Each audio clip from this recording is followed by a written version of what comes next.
porque nos hemos reunido para darte la gloria solo a ti, Señor.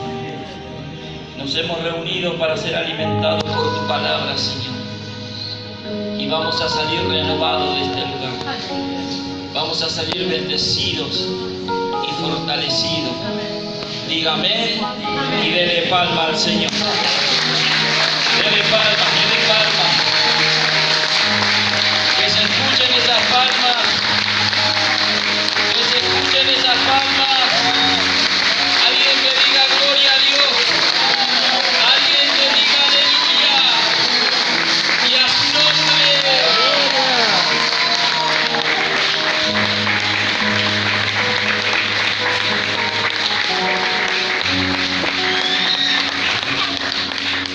Los saludo con la paz del Señor. Tomen asiento. Vamos a estar abriendo la palabra del Señor en el Evangelio de Mateo. Evangelio de Mateo, capítulo 14, versículos 28, 29 y 30.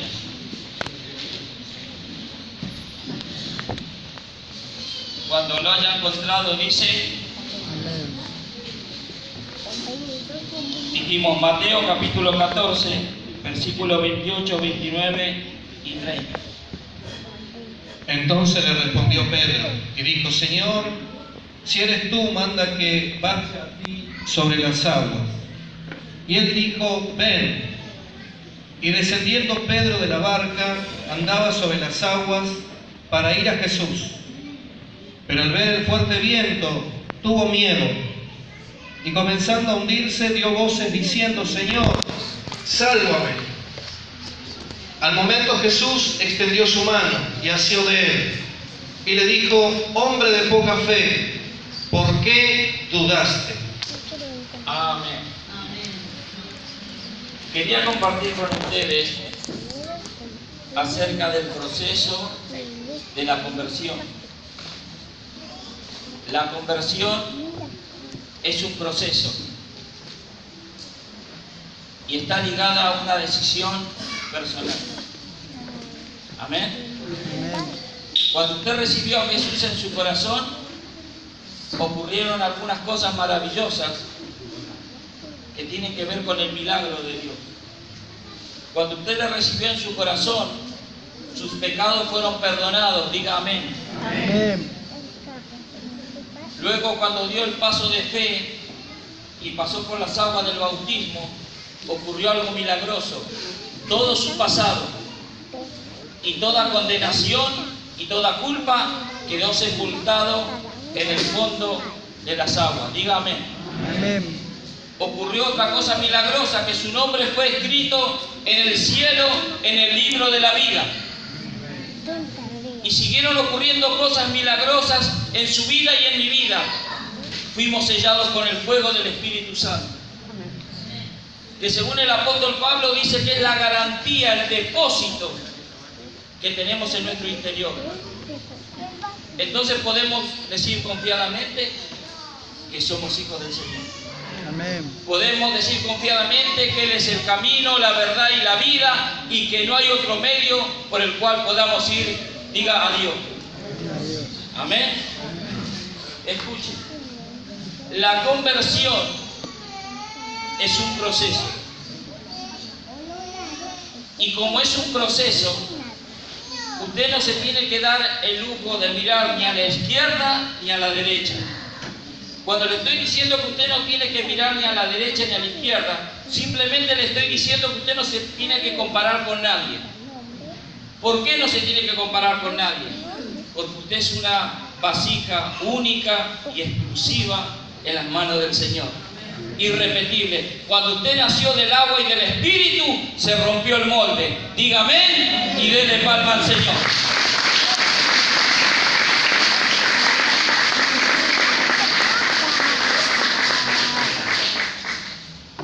Vamos a suponer que tuviéramos un hermoso árbol de manzana y hubiera decenas y decenas de manzanas.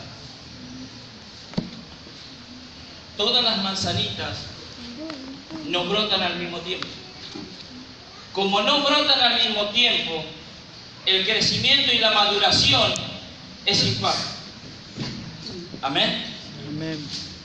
Yo tuve mi abuelo que tuvo viñedos y árboles frutales y veía cuando recolectaban que no pelaban todo un árbol, siempre dejaban unas. ¿Por qué las dejaban? Porque faltaba madurar. Hubo un tiempo que se respetaban los procesos, pero desde hace unas 4 décadas todo eso fue cambiando. ¿Por qué fue cambiando? Porque nuestro clima fue variando. Fíjese que ya está comprobado que primavera y otoño ya no tenemos.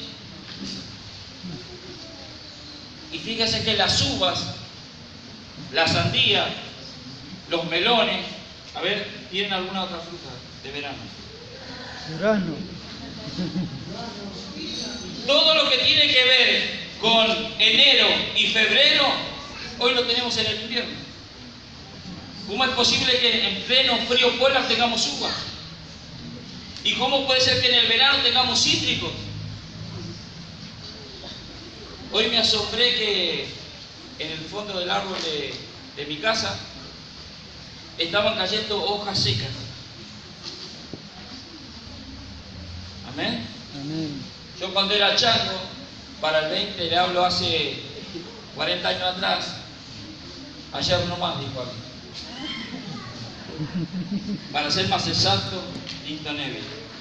Y ríase porque de eso se trata y ya sabe que tiene que darle palma.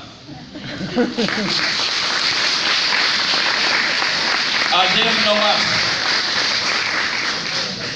Para el 20 de marzo, los árboles estaban secos.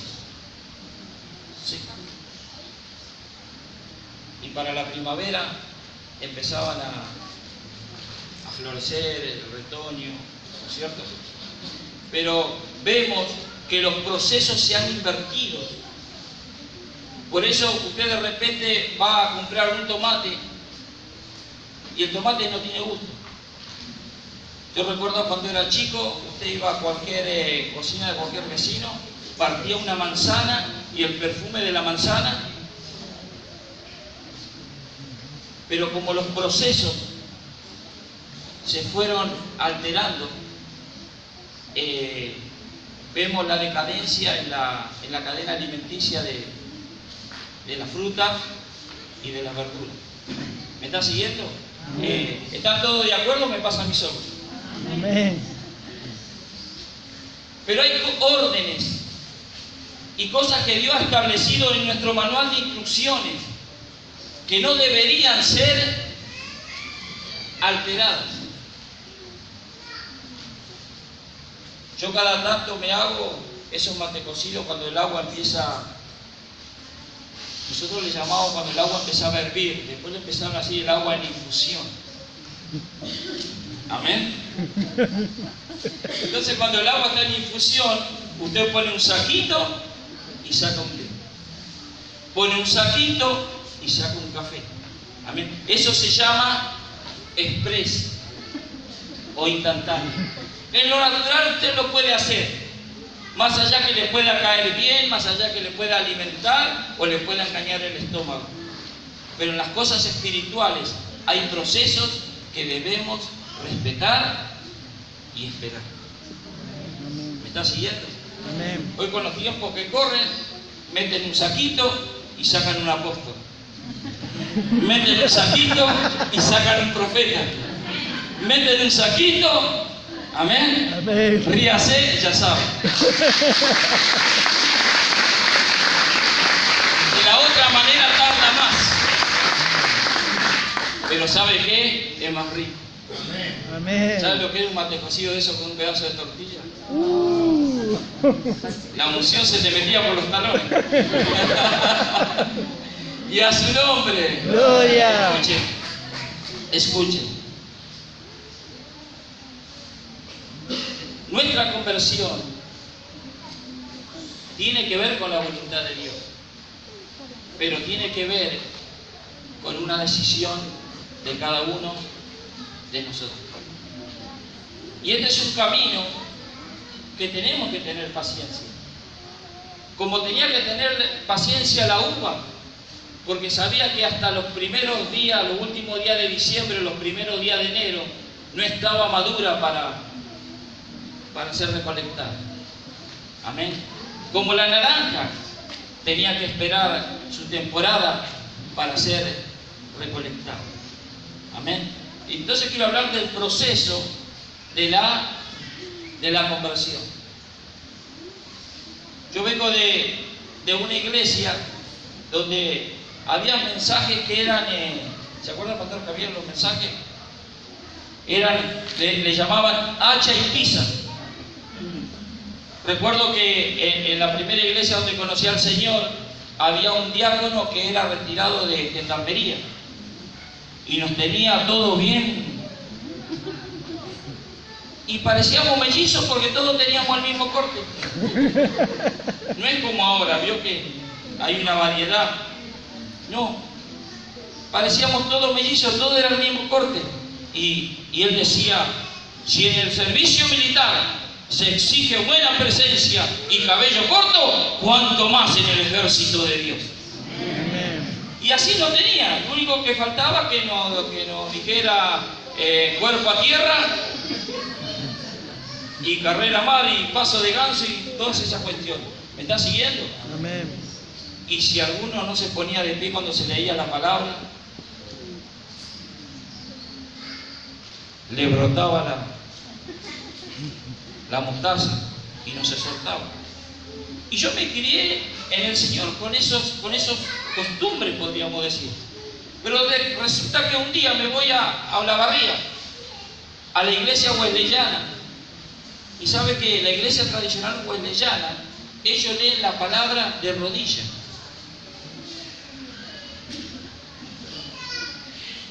Y después fui a Bahía Blanca y leía la palabra como leemos nosotros, la palabra del Señor, sentado. Y cuando vuelvo le pregunto al pastor cuál era la posición correcta. Y él me dijo, no es ni parado, ni arrodillado, ni sentado. La posición corporal es una costumbre. Faltarle respeto a la palabra de Dios simplemente es esto, es no hacer lo que ella dice y ser oidor olvidadizo. ¿Me está siguiendo? Por eso debemos ser oidores y ¿qué más? Y cuando comenzamos a ser hacedores de la palabra de Dios, comenzamos a entrar en el proceso de la conversión. Así que usted ya tiene una información importante, que usted es una vasija única y exclusiva en las manos del Señor. Y mientras estemos en las manos del Señor, Él tiene para nosotros, para que realicemos una tarea sumamente importante. Amén. Y resulta que uno de los mensajes que se daban en la iglesia era: Dios no te quiere convencido, Dios te quiere convertido. Y por ahí el pastor se enojaba y era del campo y él decía: yo no quiero gente convencida, yo quiero gente convertida. Y bueno, y más de un convencido se ofendió. Y pasando los años, porque hay cosas que uno las descubre con los años,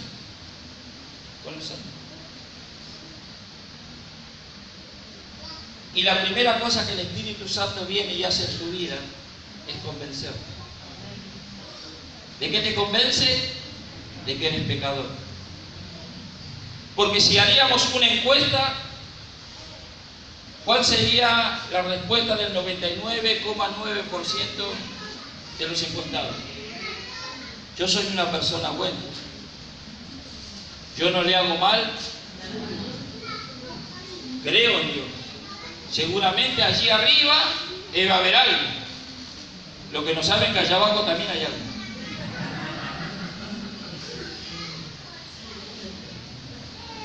Te hablan del cielo, que para llegar al cielo hay que hacer buenas obras.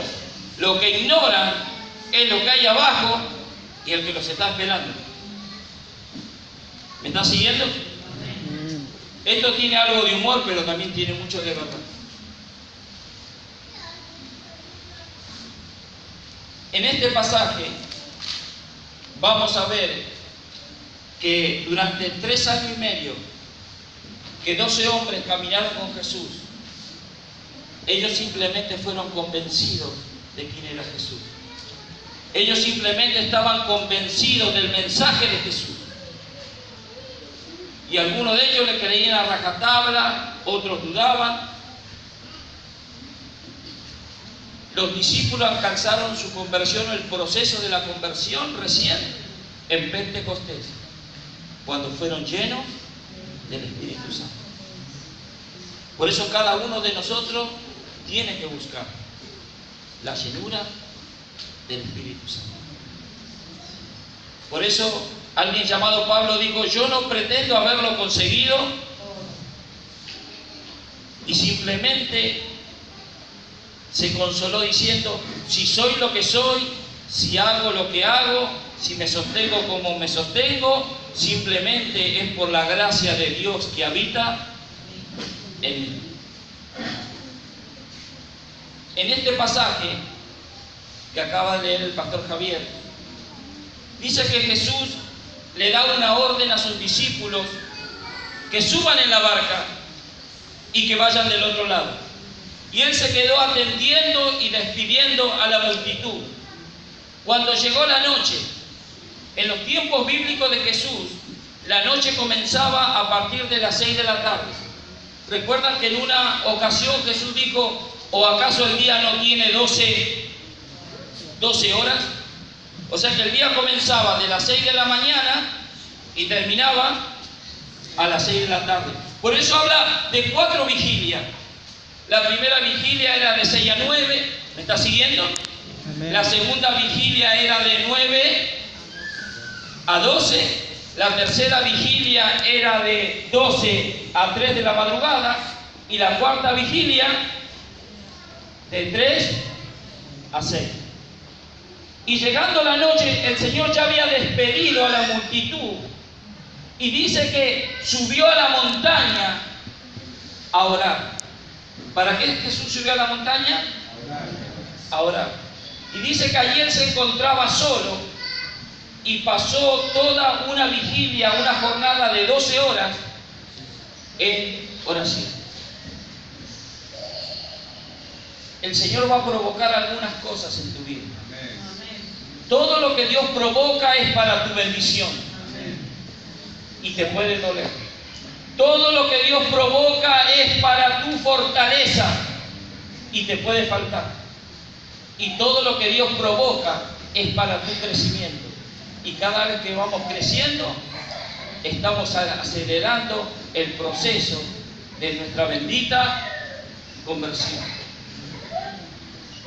Y el Señor tenía que acelerar algo en la vida de los discípulos. Dice que pasó una vigilia de 12 horas de oración. Hay que tener llenura de Dios para estar en una vigilia así y no desistir. Hay que tener unción de Dios para pasar una jornada así y no dormirse ni debilitarse. Casualmente anoche estuve orando con 2 siervos de Dios y no sé en qué momento de la oración el evangelista se quedó dormido.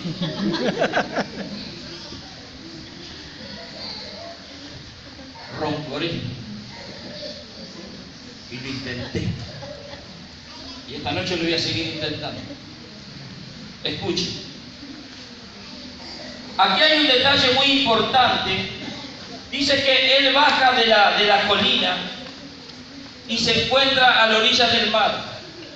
Lo que el libro de Mateo, cuando habla del mar de Galilea y lo expresa como el mar de Galilea, no es un mar, simplemente es un lago, pero enorme. Tiene 23 kilómetros de largo por 12 kilómetros de ancho. ¿Me está siguiendo? Amén. Diga conmigo: 23 de largo, 23 de largo por 12 por 12 de ancho. de ancho. Aquí hay algo muy impactante. Cristo desciende a la madrugada y hay una gran tormenta en el medio del lago o de la mar. Y dice que la barca estaba geográficamente situada en medio de la mar. Si decimos que tiene 12 kilómetros de ancho, ¿cuántos kilómetros estaba la embarcación de la orilla? A 6. Y si había tormenta en el mar, había tormenta también en la orilla. ¿Cómo es la tormenta del mar? Diga, olas, Olas y viento. y viento. Olas Olas y viento. Cada vez que digo las olas y el viento me recuerda a una canción de los...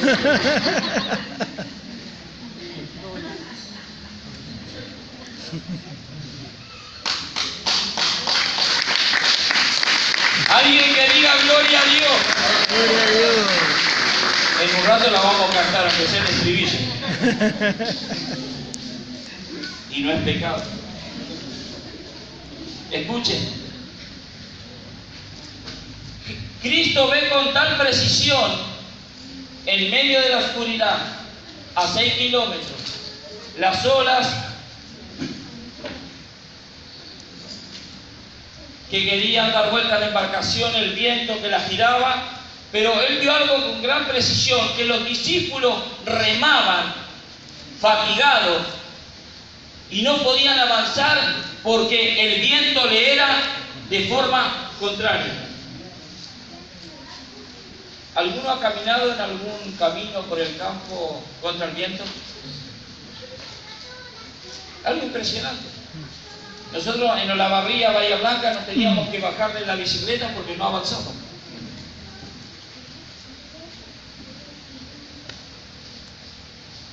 Está comprobado que solamente 2 animales y un ave pueden tener ese lente óptico: el camello, el lince y el águila. Tiene un lente óptico extraordinariamente dotado que pueden traspasar las tormentas y mirar con precisión. Ese era el lente que debe haber tenido Jesús, porque el historiador lo dice. No lo dice el Evangelio de Mateo, pero sí lo dice el Evangelio de Marco, este detalle. Dice que ellos remaban con gran fatiga y no avanzaban porque el viento le era... ¿Hay alguien aquí que está remando y siente que no avanza? Estás remando. Y como dice la película Tierra de Gigantes, tenés que negociar con tu cuerpo, tenés que seguir adelante. No te podés rendir. Amén. Tal vez hay alguien aquí que está tentado a soltar los remos porque dice, ya no aguanto más esta situación. Pero quiero decirte algo, que esta situación te encontró con Dios. Amén. Y Él no te va a dar una carga que te va a aplastar. Él no te va a dar una carga más pesada de la que tú no puedas sobrellevar. Y juntamente también con la tentación, Cristo te da la salida. Diga amén, diga gloria a Dios y dele palma al Señor.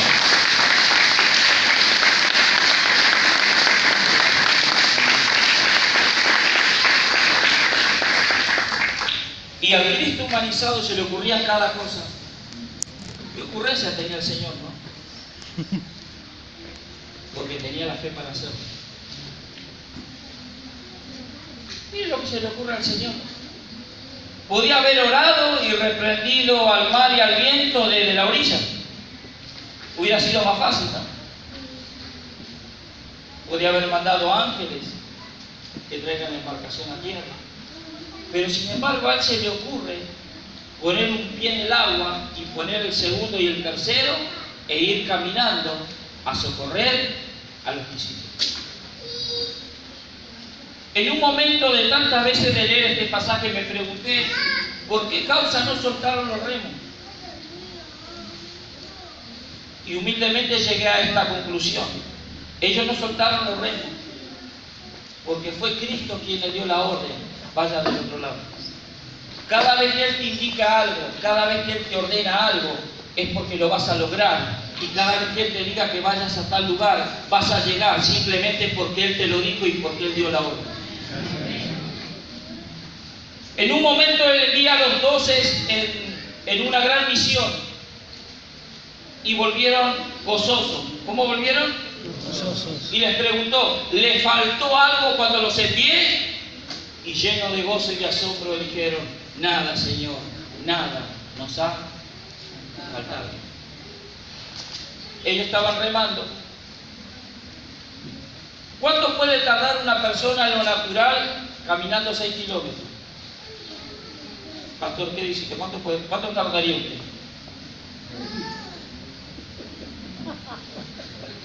$25 minutos. ¿No? Sí, No sé cuánto habrá tardado Jesús. Pero, escuche, caminó 6 kilómetros entre las olas y el viento. Pero al fin llegó y estaría a 100 metros de la embarcación.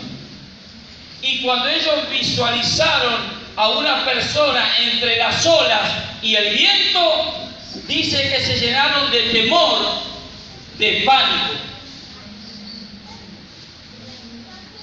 Pero no soltaron los remos.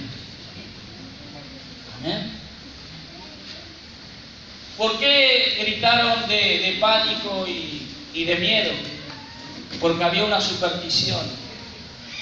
Se ve que esa tormenta venía una vez al año, impulsada por quién sabe. Y cada vez que aparecía esa tormenta, aparecía un fantasma. Y la tradición era que aquel que veía el fantasma, en el momento que lo veía, se moría. Al verlo a Cristo entre las olas y el viento, asociaron esa imagen con la superstición pagana. ¿Qué le quiero decir con esto?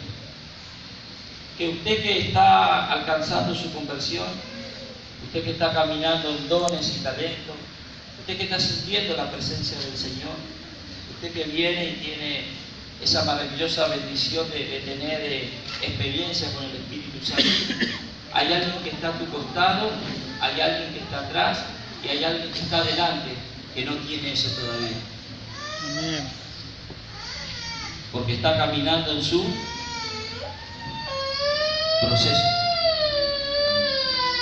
Y cuando usted comienza a conocer a aquellas personas que hoy están convencidas por el Espíritu Santo de Dios, es como alguien que una vez sacó una hoja en un aula y tenía un gran punto negro. Y levantó la hoja y dijo, ¿qué tengo aquí en mi mano? ¿Qué respondieron todos? Tengo un punto. Y la profesora dijo, yo no tengo un punto negro, tengo en mi mano una hoja blanca que solamente en el centro tiene dibujado un punto. Los que están convencidos por el Señor, es muy probable que usted lo vea como un dálmata. ¿Cuál es la característica sobresaliente de un perro y usted sabe que es un dálmata? Porque está lleno de lunares. No se escandalice por los lunares, glorifica a Dios por los blancos. ¿Me está siguiendo? Amén. Porque los mismos lunares que hoy usted ve en él, lunares parecidos tenía usted antes de alcanzar la conversión.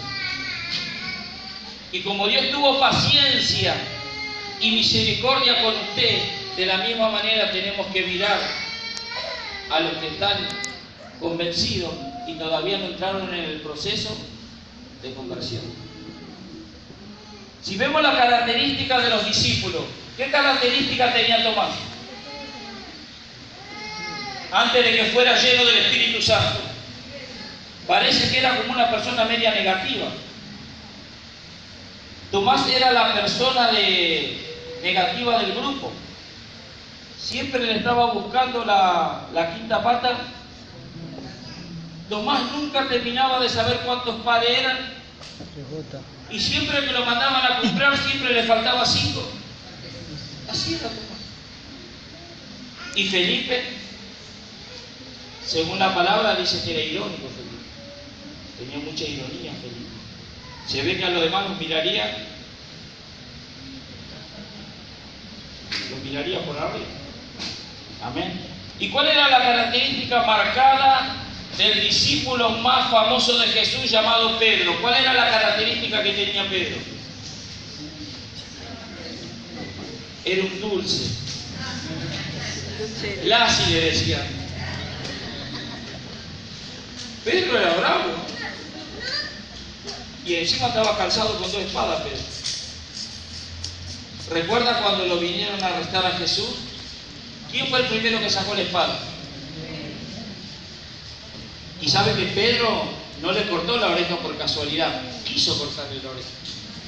¿Sabe la habilidad que tenía con la espada para abrir los cetáceos y los pescados? Le vio la oreja y dijo, qué linda orejita, y se la cortó.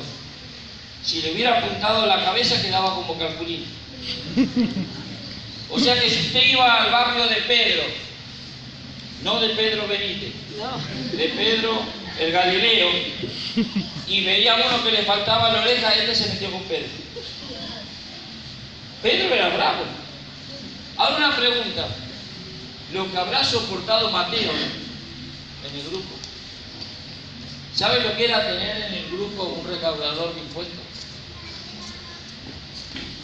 Un recaudador de impuestos era considerado un perro muerto. Y decir perro muerto era la peor ofensa hasta el día de hoy entre los judíos. Era un mercenario, una persona que no tenía patria. Y sin embargo Jesús llama a un recaudador de impuestos llamado Mateo y dice, y dejándolo todo, le siguió. Yo creo que al grupo le debe haber llevado muchísimos meses aceptar a Mateo. Y después también llamó a otro que era bastante bravito, Simón el Celote, de la orden de los Macabeos, como si fuera un Che Guevara, un revolucionario. Llamó a un jovencito muy obediente, muy manso, llamado Juan, que se recostaba en el pecho del Señor. Amén. Llamó a 3 pescadores, llamó a un recaudador de impuestos, y como si ese fuera poco, llamó a alguien que se llamaba Judas. Y sabiendo el resto, las características muy marcadas y sobresalientes de Judas, y aún conociéndolo mejor el Señor, lo puso a cargo de las finanzas. ¿Cómo lo deben haber criticado al Señor? ¿Qué tipo evangelístico tenía? Yo me imagino a Jesús llegando a Capernaum y pregunta, ¿y Judas? No, dice que lo esperemos, entró al Quinicé.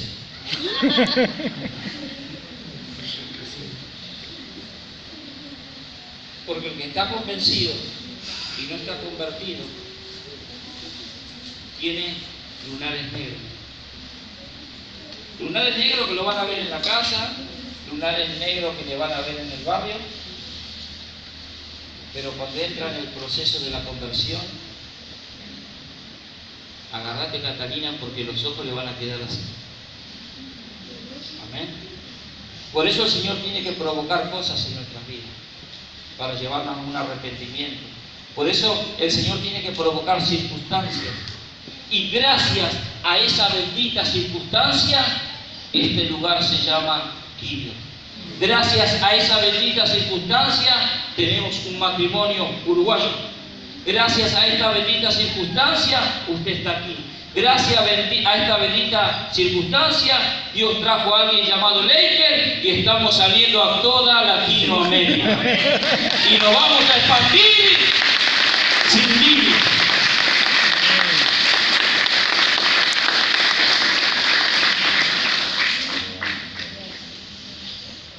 El otro día me llamaron de Costa Rica y habían escuchado la prédica del pastor, y después me llamaron de otro país que no me acuerdo y escucharon la prédica del pastor.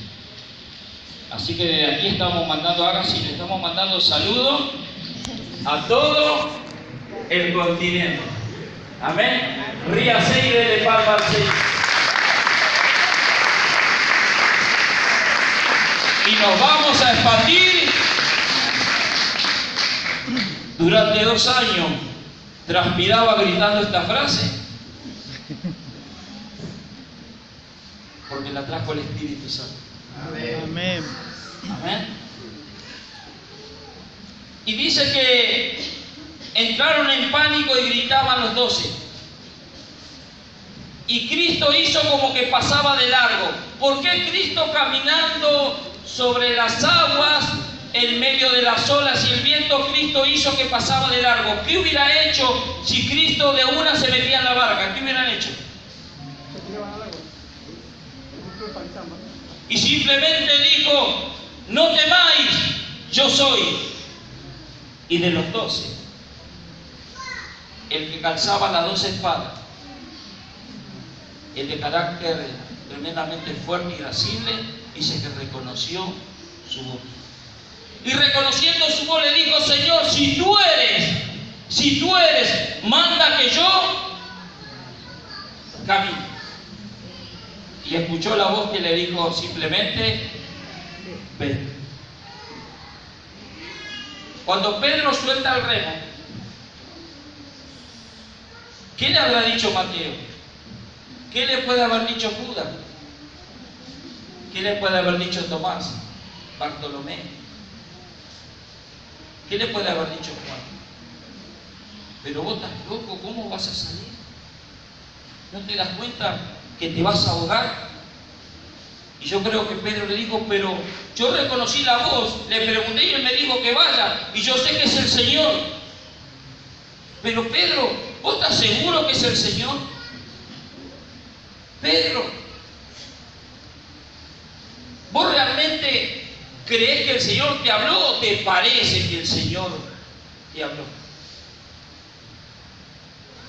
Cuando el Señor te llama, en medio de la prueba, en medio de la aflicción, siempre van a haber voces que te van a querer detener.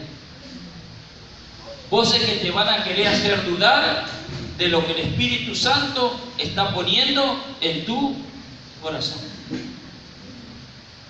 Y Pedro finalmente hace caso omiso a la voz de su compañero y dice que sacó una pierna, sacó la otra y diga, simplemente empezó a caminar.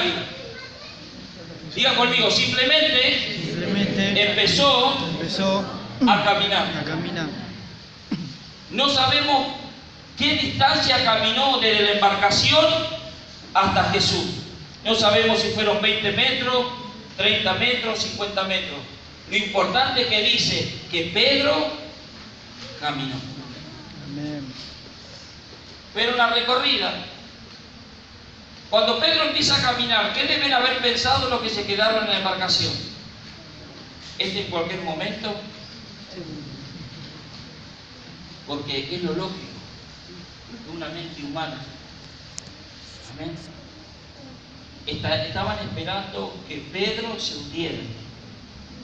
¿Cuántos familiares nuestros que no entienden el reino de Dios, que no entienden por qué te congregan, que no entienden por qué estás integrado a la iglesia, que no entienden por qué amas lo que hacemos en este lugar?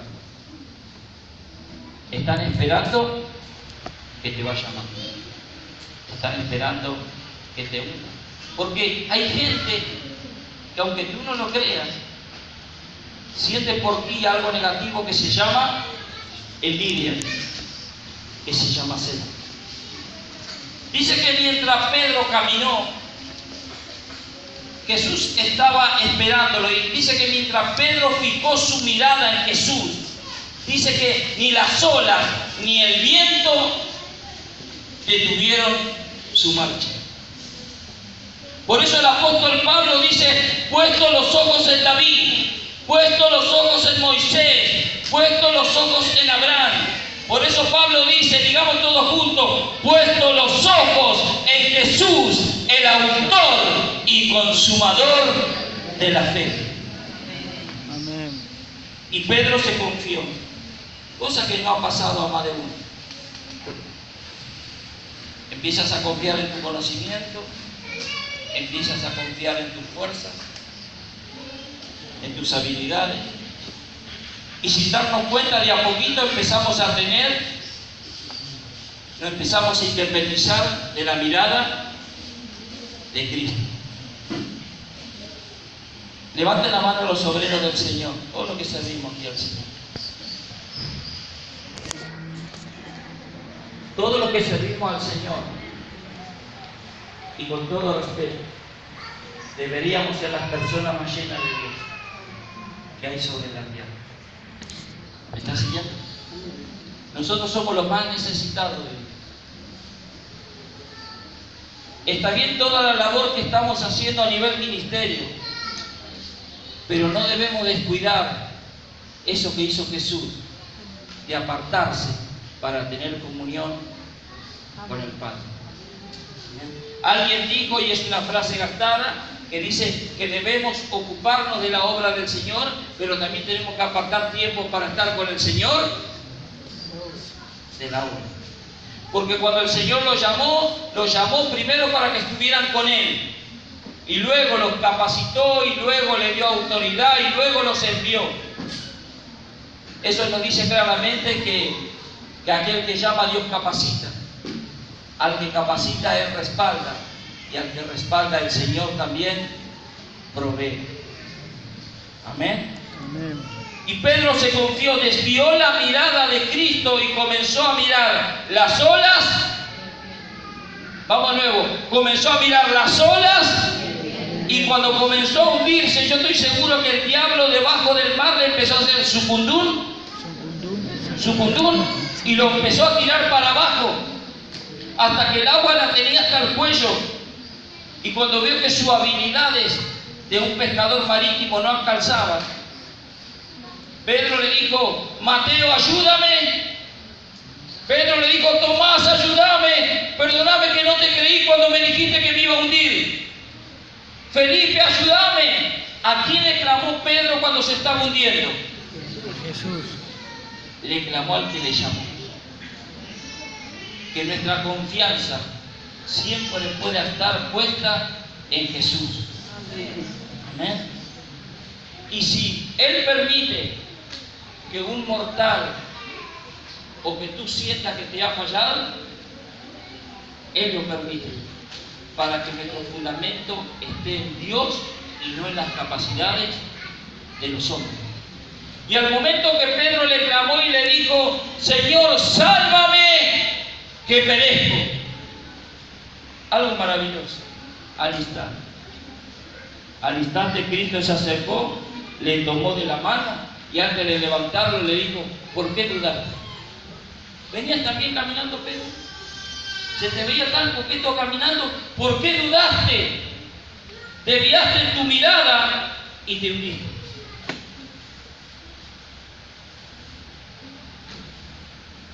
Que empieces a caminar en tu conversión, en tu servicio.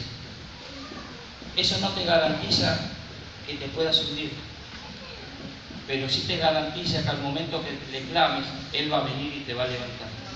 Amén. Escuchen. Y dice que le dijo, ¿por qué dudaste, hombre de poca fe? Lo levantó y pasó algo maravilloso. Agarrado de la mano del Señor, regresó a la embarcación. Cuando entraron en la embarcación, ¿qué pasó con el fuerte viento y con el mar? Y por la obediencia de alguien llamado Pedro, 12 personas fueron bendecidas y vieron la gloria de Dios.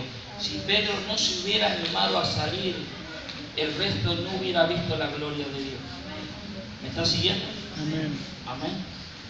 Así que, ya sea que estés en el proceso de la conversión, o ya sea que simplemente estés convencido por el Espíritu Santo de Dios, si estás en este lugar, quiero decirte con total bendición y satisfacción que estás en el lugar que Dios te trajo. Si me entendiste, dale palma al Señor.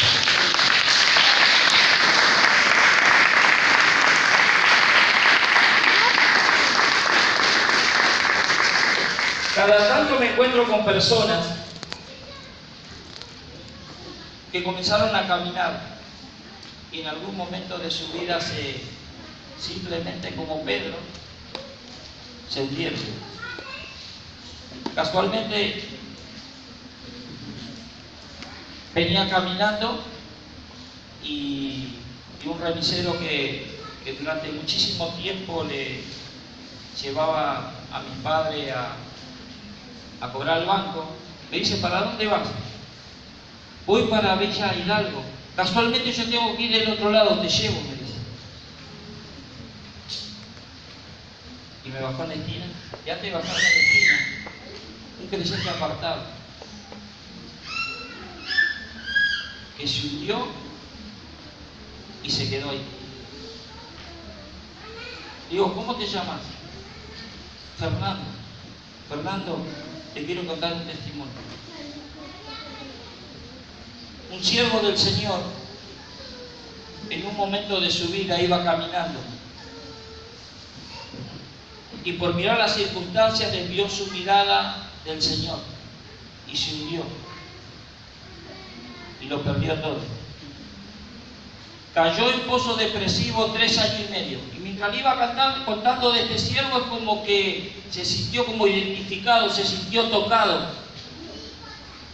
Y le digo: y este varón entró en locura, en una paranoia, y durante 3 años y medio, de Panamericana y Marque hasta cerca de la Ruta 8, caminaba todas las noches. Año 96. A este hombre lo llevan engañado a una iglesia y era una vigilia de oración. Y de repente el Espíritu Santo quiso hacerlo de esta manera, tomó a alguien y esa persona comenzó de una forma muy suave a danzar, y se acerca hasta la persona de esta persona y le pone la mano en el pecho. Y simplemente le dice: cuando tú caminas y te sientes solo, derrotado y desorientado por la calle, quiero que sepas que yo camino a tu lado. La mujer que dio a luz o la mujer que está encinta, difícil